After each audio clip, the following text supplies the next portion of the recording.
రైతు భరోసా 12,000 ఎకరానికి సీజన్కి 6,000 చొప్పున చెల్లింపు సాగు యోగ్యమైన భూములన్నిటికీ వర్తింపు భూమి లేని రైతు కుటుంబాలకు ఏటా 12,000 ఇందిరమ్మ ఆత్మీయ భరోసాగా పథకము ఇందిరమ్మ చచ్చిపోయిన ఇందిరమ్మను ఇంకా సాగుతున్నారు తప్ప ఇందిరమ్మ తప్ప ఇంకొకటి లేదా తెలంగాణలో కాంగ్రెస్ కోసం ప్రాణాలు వదిలిపెట్టిన వాళ్ళు లేరా పివి నరసింహారావు పథకం అని పెట్టొచ్చు కదా ఇక్కడ నుంచి ప్రధానమంత్రి అయింది కదా ఒక పథకానికి పివి నరసింహారావు అని పెట్టొచ్చు కదా ప్రభుత్వ పథకానికి ధైర్యం లేదు ఆయన ఇక్కడ ప్రధానమంత్రి ఇక్కడ దేశంలోనా కాంగ్రెసా కాదు పివి నరసింహారావు పెడితే తోలుపోతుంది అట్లా పివి నరసింహారావును ప్రతిసారి అవమానిస్తారు ఇక్కడ తెలంగాణలో బురుగుల రామకృష్ణారావుది పెట్టొచ్చు కదా ఒకటి ఆయన కూడా కాంగ్రెస్ నాయకుడే కదా లేకపోతే మరి చెన్నారెడ్డిది ఒక పేరు పెట్టొచ్చు కదా ఆయన కూడా కాంగ్రెస్ నుంచి ముఖ్యమంత్రిగా ఉన్నాడు కదా తెలంగాణకు సంబంధించినటువంటి వ్యక్తులే కదా తెలంగాణకు సంబంధించినటువంటి నాయకుల పేర్లు పెట్టొచ్చు కదా కాంగ్రెస్కు సంబంధించినటువంటి నాయకుల పేర్లు పెట్టొచ్చు కదా పథకాలకి ఆ నాయకులను బాగా గుర్తు చేసుకోవచ్చు కదా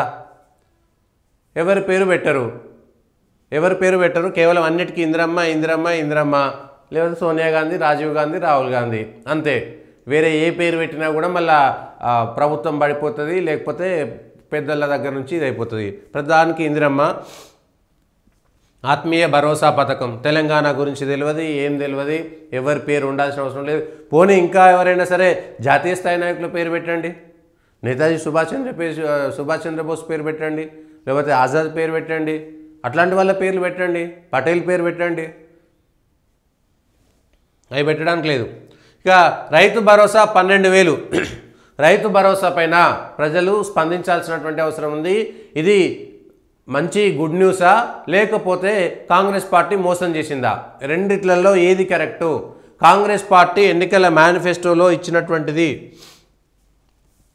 రైతు భరోసా ప్రతి ఏటా రైతులకు కౌలు రైతులకు ఎకరానికి 15,000 రూపాయలు ఇస్తామని ఇచ్చినటువంటి మాట తప్పినట్ట లేకపోతే మాట మీద నిలబడ్డట్ట ఇవాళ ఏంది తెలంగాణలో పైసలు లేవు ఖజానా ఖాళీగా ఉంది సంపద ఉత్పత్తి పెంచుతాము తర్వాత పంచుతాము ఎన్నికల మేనిఫెస్టో ప్రకటించే ముందు కాంగ్రెస్ పార్టీ 50 ఏళ్ల పాటు అధికారంలో ఉన్నటువంటి పార్టీకి ఖజానాకు పైసలు ఎట్లా వస్తాయి కేసీఆర్ సర్కారు పైన విమర్శలు చేసి అప్పులు తెచ్చిరని చెప్పి ఖజానా మొత్తం ఖాళీ అయిందని వాళ్ళు దోచుకున్నారని తెలిసిన తర్వాత కూడా ఇష్టం ఉన్నట్టుగా ఇబ్బడి ముబ్బడిగా ఎందుకు మీరు పథకాలు ప్రకటించారు ఎందుకు ప్రజలకు ఆశ చూపారు ఎందుకు ప్రజలకు ఆశ పెట్టారు ఆ ఆశ పెట్టిన తర్వాత ఇవాళ ఎందుకు మోసం చేస్తున్నట్టు మీరు 14,999 రూపాయలు ఇచ్చినా కూడా ఆ ఒక్క రూపాయకు పైన మోసం చేసినట్టే రైతు రుణమాఫీ విషయంలో కూడా అదే జరిగింది రైతు రుణమాఫీ కూడా అందరికీ రుణమాఫీ చేస్తామని చెప్పారు మీరు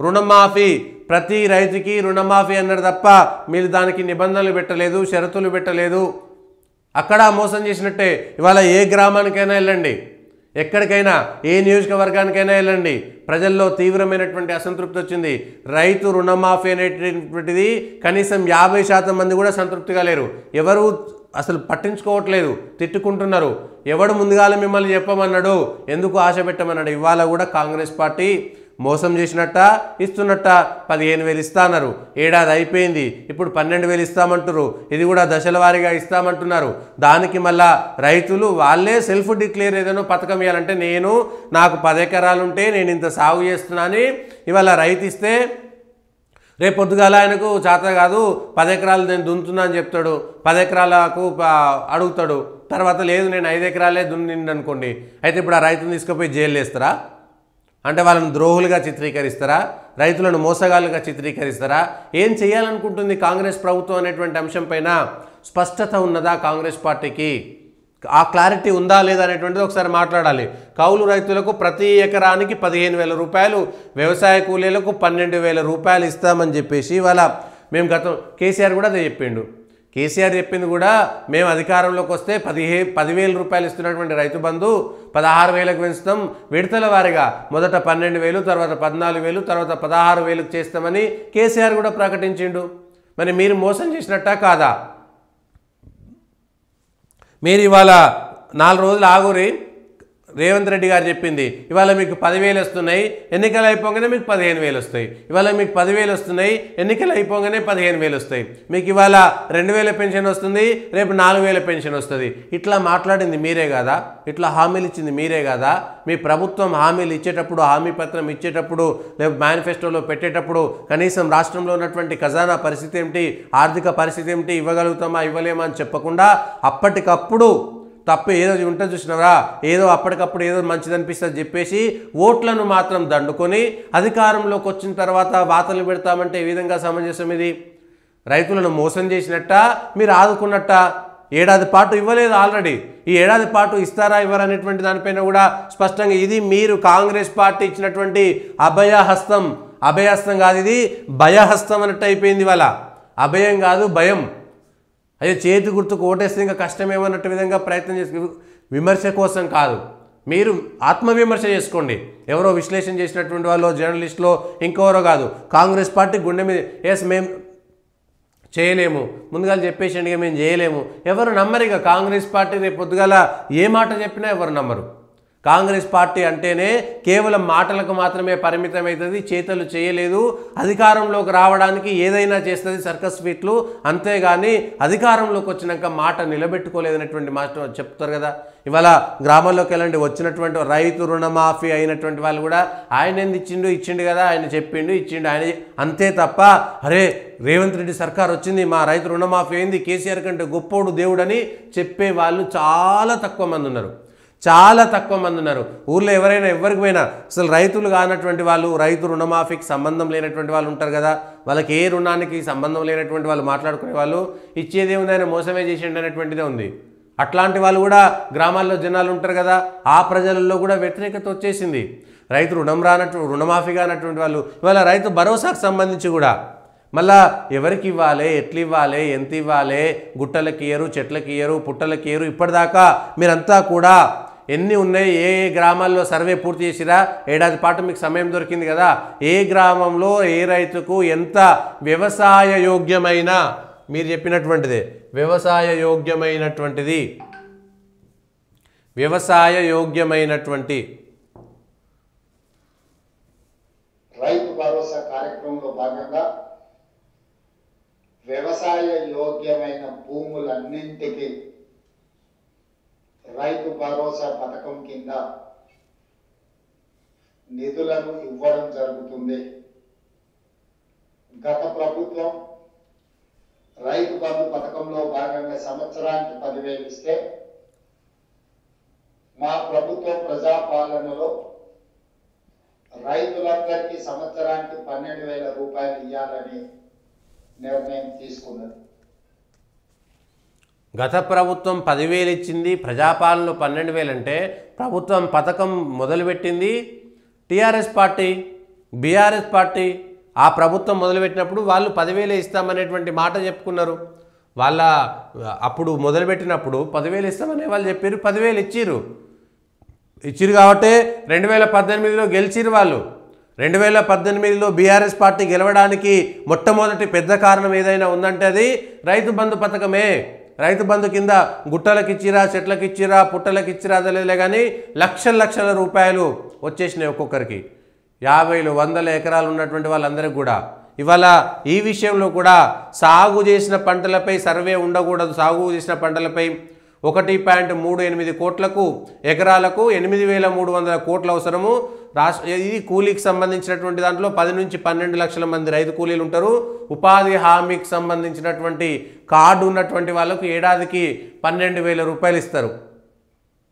రైతు బంధు కింద 12,000 ఇస్తారు. వ్యవసాయ యోగ్యం కానటువంటి భూమికి భరోసా ఇవ్వము.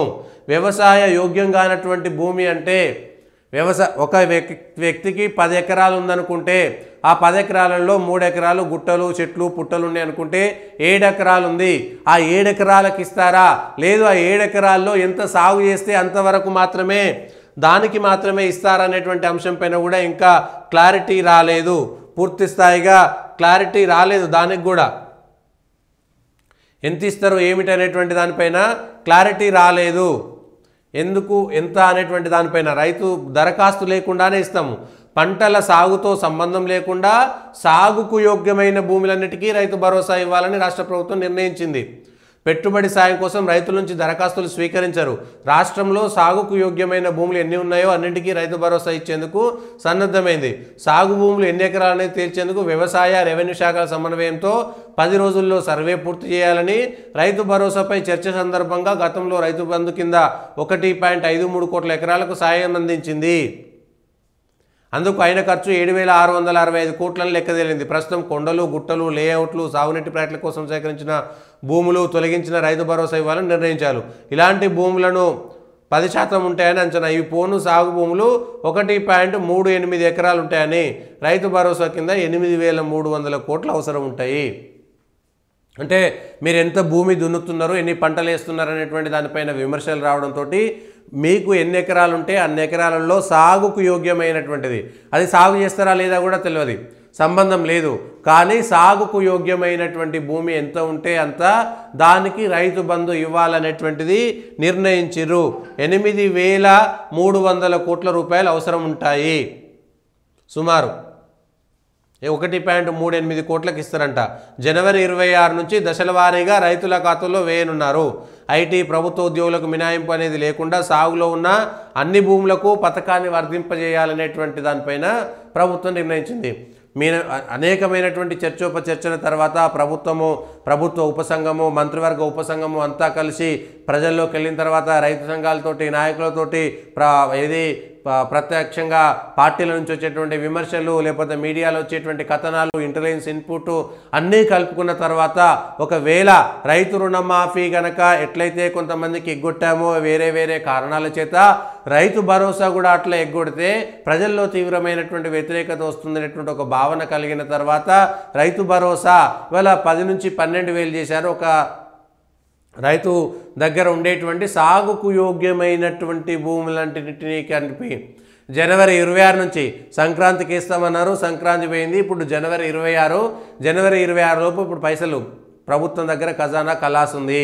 అప్పటి వరకు అన్నీ కూడా చూసుకుంటే 8,000 కోట్లు తీసుకురావాలి. కాబట్టి మళ్ళీ మొన్ననే ఐసిఐసిఐ బ్యాంకుకి ఏదో తనఖా పెట్టిరు భూమి, కాబట్టి ఆ భూమి నుంచి వచ్చినటువంటి 10,000 కోట్లలో 8,000 కోట్లు ఇక్కడనే పోతాయి. మళ్ళీ వచ్చే సంవత్సరం ఏ భూమి పెట్టాలి అంటే ప్రతి సంవత్సరము భూమి ఈ డబ్బులు వేయాలంటే ప్రభుత్వ భూమిని గిరాటు పెట్టడమో లేకపోతే అమ్ముకోవడమో చేస్తే తప్ప ప్రజలకు ఇచ్చినటువంటి పథకాలు ఇవి ఇచ్చేటువంటి పరిస్థితి లేదు, అమలయ్యేటువంటి పరిస్థితి లేదు.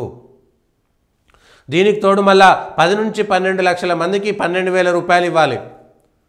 12,000 రూపాయలు ఏది ఉపాధి హామీ పథకం కింద ఉండేటువంటి ఆ కార్డు ఉన్నటువంటి వాళ్ళకి 10 నుంచి 12,000 12 లక్షల మంది ఉన్నారు. 12,000 రూపాయలు వేయాలి ఇప్పుడు వాళ్ళకి, అంటే నెలకు 1,000 రూపాయలు, 12,000 రూపాయలు వేయాలి. ఇప్పుడు ఇది కూడా విడతల వారీగా ఇస్తారంట రైతు భరోసా. ఒకేసారి వేయట్లేదు, విడతల వారీగా డబ్బులు వచ్చినట్టుగా ఇస్తారు. ఒకేసారి ఇచ్చేటువంటి పరిస్థితి లేదు. రైతు రుణమాఫీ కూడా 4 విడతలుగా వేసారు. ఇంకా కూడా ఆ 30,000 కోట్ల దగ్గర ఆగిపోయింది మొత్తం రైతు రుణమాఫీకి సంబంధించి. మరి మీరు ఇచ్చినటువంటి పథకంలో మీరు చెప్పినటువంటి దాంట్లో ఏ విధంగా ఉంది, మీరు ఇచ్చినటువంటి 6 గ్యారెంటీల్లో ఏది అమలు చేయగలిగారు, ఏది అమలు చేయలేరు, ఇది నిజం కాంగ్రెస్ ప్రభుత్వం మోసం చేసిందా లేకపోతే శుభవార్త చెప్పిందా అనేటువంటిది ప్రజలు నిర్ణయించుకోవాల్సినటువంటిది, ప్రజలు చెప్పవలసింది. కమ్యూనిటీలో పోస్ట్ పెడతాం, ఒకసారి ఆ సర్వేలో కూడా మీరు ఓటేయండి. కాంగ్రెస్ పార్టీ ప్రభుత్వము రైతు భరోసా 12,000 ఇవ్వడం అనేటువంటిది శుభవార్తనా లేక రైతులను మోసం చేసినట్ట అనేటువంటి అంశం పైన ఒకసారి ప్రజలు స్పందించాల్సినటువంటి అవసరం ఉన్నది. ఇట్లా క్యాబినెట్కి సంబంధించినటువంటి సమావేశంలో కీలకమైనటువంటి అవసరమైనటువంటి ఇప్పటికిప్పుడు తప్పనటువంటి ఒక పథకం పైన చాలా స్పష్టంగా చెప్పారు. ఎకరానికి 12,000 రూపాయల, ఎకరానికి 12,000 రూపాయలు అనేటువంటిది వాళ్ళు చెప్పినటువంటిది. మరి ఏం చేస్తారు ఏంటి అనేటువంటిది చూడాల్సినటువంటి అవసరం ఉన్నది.